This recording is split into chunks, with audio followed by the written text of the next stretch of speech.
Hello, everyone, and welcome back to Biracial Circus. This is a video I have wanted to make for a couple of months. I've been thinking about it, thought a lot about what I wanted to say on it, and I I'm just going to go for it. And I want to talk about small town gossip, socially, how it affects you in a small town. And also about going to therapy. And this will make sense in just a moment. These three things, or two things, should I say.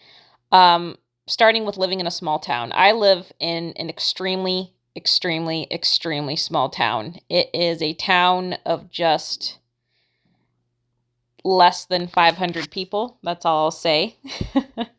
I don't want to give myself away too much. And it's very small. Most of the population is white and Latino, and I am the only anything else.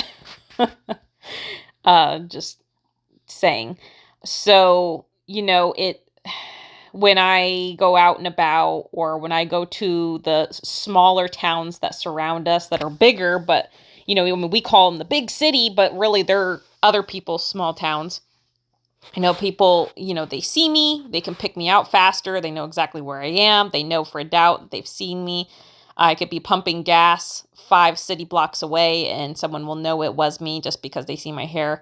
And so, but I love it. I've lived in small towns my whole life. I've lived in a lot of different places, lived in every state, or almost every state except for Alaska and Hawaii. I have family all over. Some of my roots are in the South, and those very southern small towns in like Mississippi, Louisiana, Alabama. And, there's something I noticed in those small towns. There's a form of etiquette when it comes to gossiping, and that is, you invite someone over, you serve them food. You ask them about their kids and how their life is going, and then you kind of get around to, oh, by the way, did you hear about such and such? Or, oh, bless their hearts, so did you hear about so-and-so? And I'm not saying it's right, but that's usually the formula of delivering gossip. There's a certain class about it, And something I've noticed in this small town that's very far away from the South is, people run up to your front door, bang on it, and be like, oh my God, let me tell you something. It's just, I've never seen anything like it in my life. It is very cliquey. I have been here for almost 8 years and I'm still new. I'll just leave it at that. And, what am I trying to say? If you live in a small town, it would greatly benefit you to go to therapy. Hear me out. A therapist cannot tell anyone anything by law, or you can sue them, within reason. There are certain things that they have to disclose for legal purposes, but for the most part, your inner desires, secrets, hurts, failures, wishes, like, they have to keep those private. If you live in a small town, it is extremely beneficial if you go to therapy. I'm not saying something has to be wrong with you. I'm not saying, oh, well, I don't have a substance abuse problem. I don't have, domestic problems. I don't have like mental problems. I don't need to go to therapy. I'm saying just for your own mental decompression, going to therapy can be a vital tool and a vital outlet. If you live in a small town, even if you know everyone in the small town, you have lots of friends, I guarantee you someone's going to repeat your business. Trusted friends, family, coworkers, clergy members, they will almost always tell their significant other, because significant others usually tell each other almost anything and everything. And then from there, you have no control where it goes after that. And before you know it, everybody knows. And I'm not saying this is every small town, but I'm saying this is a majority of small towns. This is how it goes. You tell your girlfriend, she tells her boyfriend, and then it's out. You can't get it back. There's a saying in my small town, and it might be true in other places, but I'm just speaking of my small town. If you fart in town,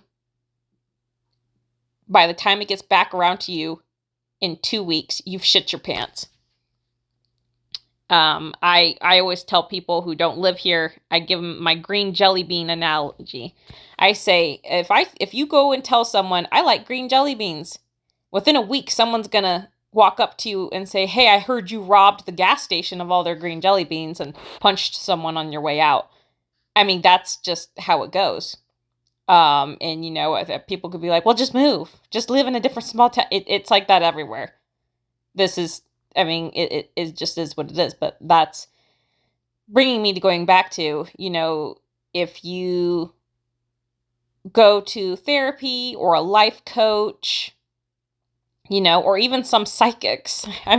Whoever, guidance of some kind where they are legally bound to not air your dirty laundry, it can be very therapeutic. Things that you got things you want to get off your chest. Like, I got these feelings and these emotions and these things, and I feel like I can't talk to anybody. I feel like I can't trust anybody. Or, you do have people you can trust. You do have people you can talk to, but you just need a little more support. Therapy can be an excellent option. I think therapy needs to be normalized and needs to not just be labeled for, crazy people, which is, that's not true, but, a lot of people think that.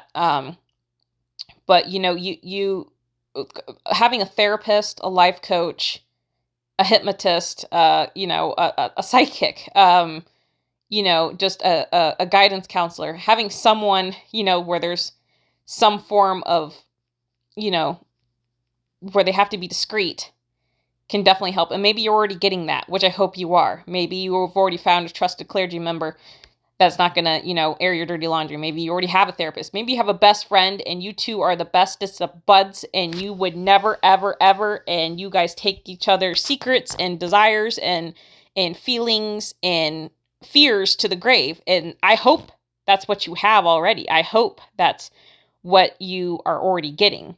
But if you're out there, if you're living in a small town, if you have friends in the small town, you have family in the small town, but you just feel isolated when it comes to your inner thoughts. I think therapy is, and I think we should come up with a new word. I think therapy can sometimes be triggering for people. I think seeking outside guidance and just an ear that is legally bound to your privacy will be like opening a window. Just a gush of fresh air. And, it helps. But yeah, I'm curious if anyone wants to leave in the comments their experiences in a small town, what you do to protect yourself on an energetic level in a small town, keeping your energy protected. What you've done for other people, keeping them energetically protected. Have you had to intervene for someone else on their behalf when you hear them coming up and gossip? We want to hear about it, and we all learn when we share each other's stories. And it helps me, it helps you, helps the collective, and that's what this page is all about: sharing ideas, sharing tips, sharing advice, and just creating community that can make you feel less alone, like that you have best friends in this community. And that's what I want to bring. All right. I hope everyone has a very safe and fun day, especially with this eclipse on April 8th coming up. I can feel it energetically so much. Boost up on your magnesium, make sure you're getting enough magnesium, and you can't absorb magnesium without calcium. So make sure all that's good too. All right. Have a great day. Bye.